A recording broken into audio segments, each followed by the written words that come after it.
오늘 우리가 함께 묵상할 말씀은 4월 8일 수요일 요한복음 21장 15절부터 25절입니다. 가장 비겁하게 배신했던 상대가 나를 위해 따뜻한 아침밥을 차려놓고 기다리고 있는 참 숨막히는 침묵의 현장입니다.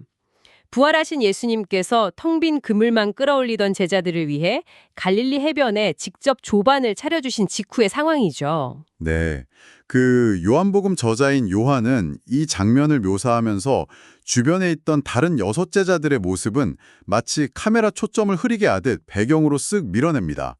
오직 예수님과 베드로, 이 두 사람만 프레임 한가운데 남겨두죠.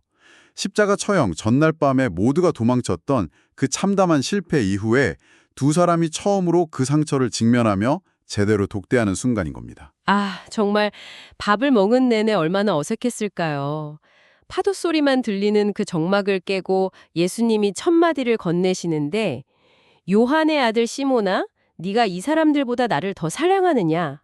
이렇게 물으십니다. 여기서 굳이 영광스러운 별명인 베드로 대신에 예전 이름인 요한의 아들 시몬이라고 부르시거든요. 맞습니다. 그 호칭 자체가 본문에 의하면 이미 강력한 메시지죠. 요한의 아들 시몬은 예수님께서 베드로를 맨 처음 만나셨을 때 지어주셨던 이름이잖아요. 반석이라는 뜻의 베드로로 살면서 수제자라고 자신만만했지만 결국 무너져 내렸습니다. 그러니까 부활의 주님은 배신으로 얼룩진 과거의 베드로가 아니라 처음 만났던 그 출발점의 시몬을 부르시며 두 사람의 관계를 완전히 새롭게 시작하고 계신 겁니다. 밑바닥까지 무너진 사람에게 너 처음 만났을 때 기억나지? 라며 다시 손을 내미시는 거군요. 그런데 질문 내용이 참 묘합니다. 이 사람들보다 나를 더 사랑하느냐? 이 헬라어 원문의 지시대명사가 여러 가지로 해석될 수 있다고 하던데요. 네, 문법상 크게 3가지로 봅니다.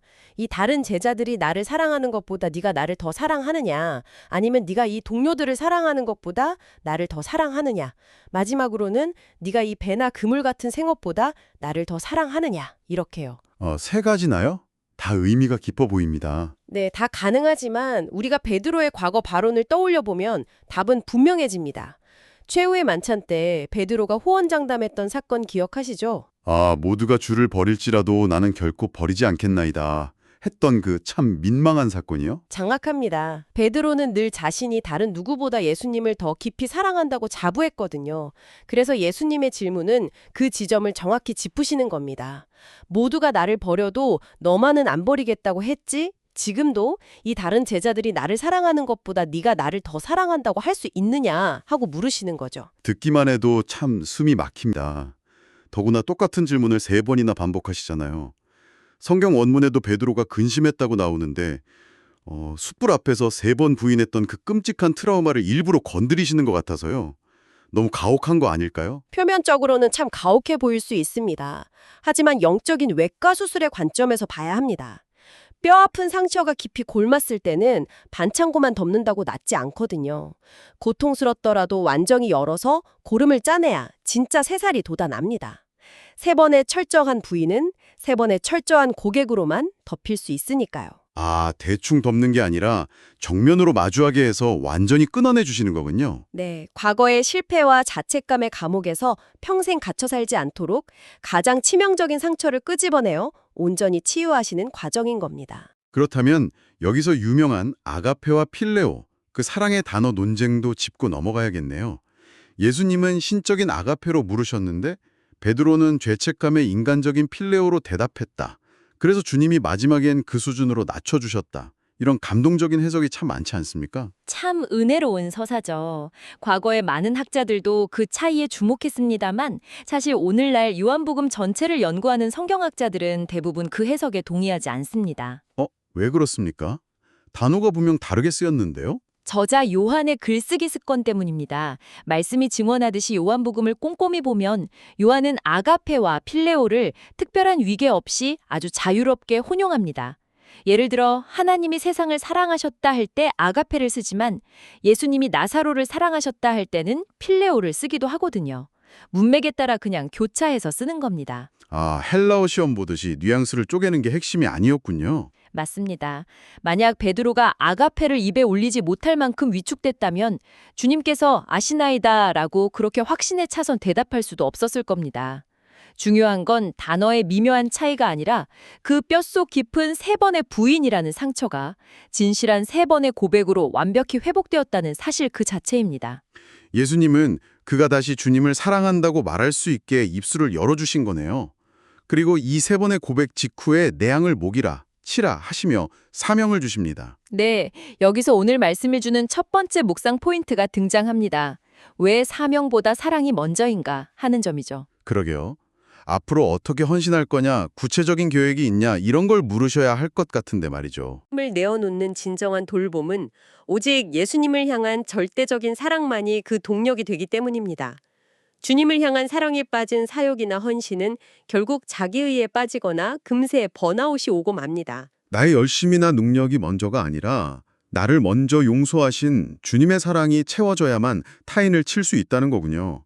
그런데 과거 상처를 씻고 막중한 사명까지 주셨다면 탄탄대로가 펼쳐져야 할 텐데 이어지는 18절 말씀은 참 섬뜩합니다. 늙어서는 남이 내게 띠띠우고 원하지 아니하는 곳으로 데려가리라. 이거 철저한 비극을 예고하시는 거 아닙니까? 네, 묵상해야 할 두 번째 지점이죠. 바로 베드로의 순교에 대한 명확한 암시입니다. 초기 기독교 기록을 보면 테르툴리아누스나 오리게네스가 증언하죠. 베드로가 로마에서 십자가에 거꾸로 매달려 처형당했다고요.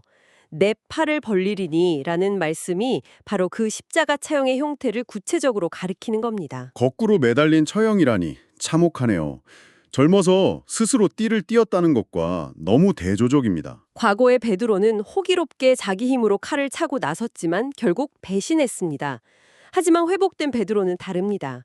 비록 겉으로는 타인에게 결박당해 끌려가는 수동적인 모습 같아도 영적으로는 거부할 수 없는 주님의 강력한 사랑에 이끌려 자기 십자가를 지는 위대한 제자도의 완성을 보여주는 겁니다. 수동적인 끌림이 사실 가장 적극적인 순종이라는 거네요.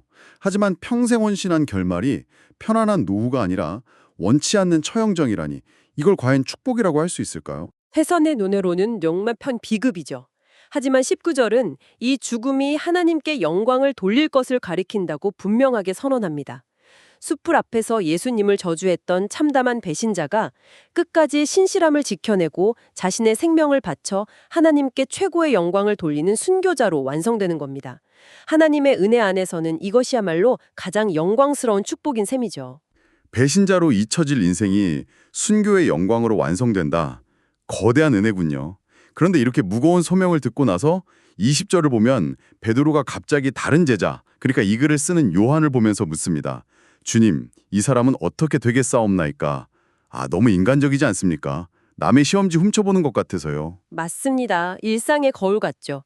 정작 내 십자가 지기도 벅찬데 동료의 운명을 궁금해합니다. 이에 대한 예수님의 대답이 매우 단호합니다. 내가 올 때까지 그를 머물게 할지라도 내게 무슨 상관이냐? 너는 나를 따르라. 너는 내 시험지나 집중해서 풀어라 이런 뜻이군요. 이게 바로 두 번째 묵상 포인트인 타인의 운명과 나의 사명이 겹치는 지점이네요. 그렇습니다. 사명과 소명은 철저히 각자에게 주어지는 고유한 몫입니다. 일찍 순교하며 불꽃처럼 죽어간 스데반이나 베드로가 있고 요한처럼 오래 살아남아 박해 속에서도 교회를 지키는 사명을 받은 사람도 있습니다. 예수님 시각에서는 누가 더 고생했느냐가 무의미합니다. 자신에게 주어진 부르심의 자리에 끝까지 신실했느냐만 중요하죠. 그런데 내가 올 때까지 머물게 할지라도 이 말씀 때문에 초대교회의 요한이 안 죽는다는 오해가 퍼졌다고 말씀이 증언하잖아요. 네, 그 당시 요한이 백발의 노인으로 혼자 살아남아 있었으니까요. 사람들은 평범한 진리보다 신비로운 걸 좋아합니다. 심지어 5세기 아우구스티누스의 기록을 보면 요한의 무덤 위 흙이 들썩인다며 그가 무덤 안에서 숨쉬며 자고 있다고 믿는 사람들도 있었습니다. 무덤 흙이 들썩인다고요? 남의 운명에 참 관심들이 많네요. 그래서 본문 23절이 그 오해를 바로잡는 겁니다. 요한이 안 죽는다는 기적을 약속하신 게 아니라 그의 운명은 철저히 주님의 주권에 달렸으니 베드로가 상관할 바가 아니라는 뜻이죠. 베드로에게 남의 시험지 보지 말라고 단호하게 말씀하셨는데 그렇다면 요한 본인의 사명은 대체 무엇이었을까요? 그 답이 마지막 24절, 25절에 나오는군요. 이 일들을 증언하고 기록한 제자가 이 사람이라. 네, 요한은 칼을 들고 싸우거나 화려하게 순교하는 대신 기록된 말씀을 통해 양떼를 먹이는 위대한 글로서의 목양을 수행한 겁니다. 오래 머물며 진리를 증언하라는 사명을 요한복음이라는 텍스트로 완성한 거죠. 우리의 증언이 참된 줄 아노라 라는 표현은 이 글의 신적 권위와 객관성을 보증하는 강력한 선언이기도 합니다. 그런데 25절 마무리가 참 거대합니다. 낱낱이 기록된다면 이 세상이라도 부족할 것이라고요. 이미 공관복음서들도 다 있던 시절 아닙니까? 맞습니다. 엄청난 과장법이죠. 예수님의 모든 사역의 디테일을 백과사전처럼 다 적었다는 게 아니라 지금 우리에게 주어진 이 기록만으로도 충분하다는 뜻입니다. 이 지점이 세 번째 묵상 포인트인 기록의 진실성과 충분성을 보여줍니다. 세상의 모든 신학적 지식을 다 알 필요는 없다. 지금 우리 손에 쥐어진 이 진실만으로도 우리의 삶을 근본적으로 뒤집기엔 조금의 부족함도 없다는 선언이군요. 매우 중요한 적용입니다.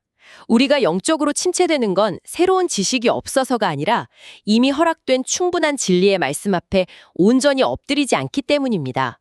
주님이 나를 위해 생명을 주셨고 배신한 베드로조차 다시 먹이시고 사명을 주셨다. 이 진리 하나면 우리 믿음을 불태우고 영생을 누리기에 차고 넘칩니다. 오늘 이 깊은 묵상의 자리를 마무리하면서 여러분 스스로에게 조용히 질문을 던져보시기를 바랍니다. 혹시 나에게 허락된 십자가는 무겁고 초라해 보인다며 타인의 편안해 보이는 삶과 저울질하며 시간을 낭비하고 있지는 않으신가요? 남의 시험지를 기웃거리는 시선을 거두고 오늘 여러분에게 주어진 바로 그 고유한 일상의 자리에서 조건 없는 사랑으로 사명을 감당하고 있는지 돌아보시기 바랍니다.